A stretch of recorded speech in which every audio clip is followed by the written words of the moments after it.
여름까지만 해도 이렇게 인품이 넘쳐 보이던 일론 머스크, 몇 개월 만에 살이 쏙 빠진 모습으로 나타나는데요. 무려 13kg을 감량했다고 하죠. 체중 조절 비법을 묻는 글에 그는 이렇게 답했습니다. 단식, 그리고 위고비. 미국에서 일론 머스크, 킴 카다시안과 같은 유명 셀럽뿐만 아니라 일반인들 사이에서도 엄청난 인기를 얻고 있는 비만 치료제 위고비. 이 약을 쓰기 전후를 비교한 영상을 보면 와 진짜 단기간에 효과가 장난 아니더라고요.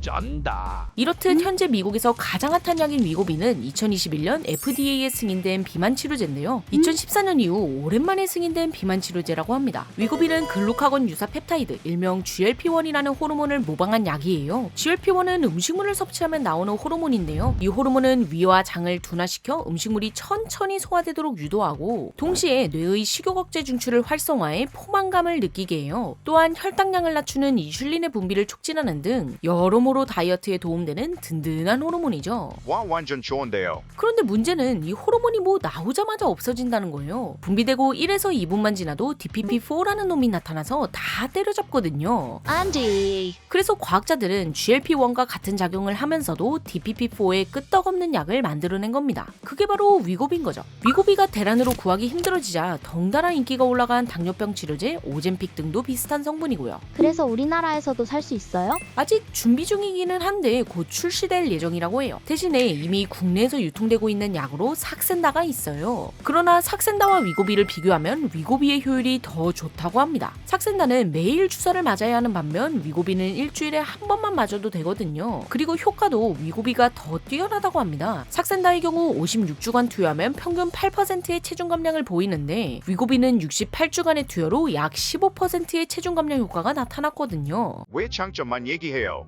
부작용은 없어요. 세상에 부작용 없는 약은 없죠. 위고비의 경우 일반적으로 메스꺼움, 설사, 구토, 변비 등의 부작용을 일으킬 수 있으며 심각하게는 급성 신장 손상, 췌장염, 당뇨병성 망막병증 등을 유발할 수 있습니다. 그래서 조금이라도 이상 증상을 보인다면 투약을 중단해야 해요. 그런데 이런 부작용 말고도 두 가지 단점이 더 있는데요. 첫 번째로는 가격이에요. 이게 미국을 기준으로 한 달 약값이 200만 원 정도예요. 그냥 지르기에는 상당히 고민이 되는 가격이죠. 아, 그래서 일론 머스크가? 두 번째는 요요입니다. 위고비 투약을 중단하면 높은 확률로 식욕과 몸무게가 다시 돌아가거든요. 체중 감량을 했던 사람들을 추적 조사한 결과 3분의 2가 원래 몸무게로 돌아왔다고 합니다. 그런데 이 가격과 요요라는 단점이 합쳐지면 더욱더 큰 시너지를 발휘하겠죠. 이렇게 비싸면서 중단하면 다시 돌아갈 수도 있는 거니까요. 아니, 근데 이 약까지 먹으면서 살을 빼야 해요. 이 약은 정상 체중이 아닌 비만 환자를 위한 약이에요. 그리고 비만은 생각보다 훨씬 더 위험한 병이죠. 우리가 생각했을 때 몸속의 내장지방은 딱히 뭘 하는 게 없는 것 같잖아요. 그런데 내장지방 속의 지방세포는 호르몬을 분비해서 우리 몸의 대사에 영향을 미쳐요. 정상 체중의 경우 내장지방에서 동맥경화를 억제하는 아디포넥틴 등 착한 호르몬을 주로 생성하거든요. 하지만 비만인 사람의 내장지방은 이런 좋은 호르몬은 적게 내보내고 나쁜 호르몬을 뿜뿜하기 시작해요. 그래서 심장이나 뇌혈관 질환, 당뇨, 고혈압 등의 위험성이 올라가죠.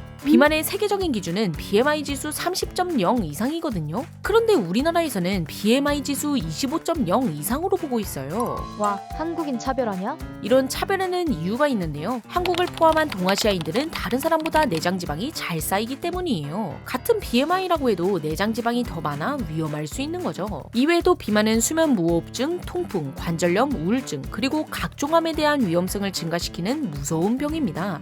그래서 이런 비만이 선진국을 중심으로 사회 문제로 떠오르고 있으니 그에 따라 비만에서 벗어날 수 있도록 도와주는 여러 약이 개발되고 있는 거죠. 그중 현재 가장 핫한 게 위고비인 거고요. 이 약이 정말 비만을 물리쳐줄 마법의 탄환이 될지 혹은 위험한 부작용을 감추고 있을지는 더 지켜봐야겠지만 이런 추세라면 미래에는 정말로 비만 걱정 없는 세상이 오지 않을까요? 그럼 지금까지 몽구였습니다. 시청해주셔서 감사합니다. 덧붙여 앞에서도 얘기했지만 위고비는 비만 환자를 위한 치료제예요. 미용을 목적으로 살을 빼기 위한 약이 아닙니다. 이 약을 오용 및 남용할 시 심각한 부작용을 초래할 수 있음을 강조하여 말씀드립니다.